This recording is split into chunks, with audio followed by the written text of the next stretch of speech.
It was last June that women in Saudi Arabia were given the legal right to drive a car.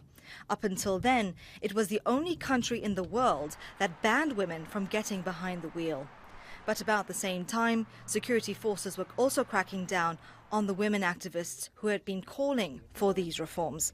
Mothers, grandmothers, retired professors, they were all accused of undermining the kingdom's security, stability and national unity, demonized on state media and branded as traitors.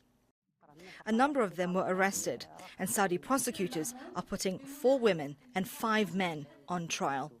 There's been an international outcry and a campaign for their release. Rights groups say some of the women have been tortured in secret prisons. Some were allegedly caned or electrocuted.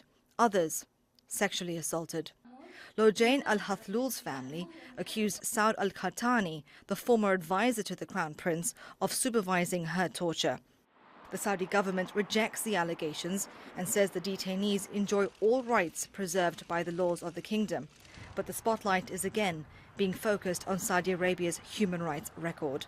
If I could impress on the Saudi government and frankly, royal court, it is simply not worth it to keep these women in prison, and they certainly do not deserve to be there. Those women are innocent, and they've done nothing but try to highlight an unnecessary and frankly medieval interpretation of the law.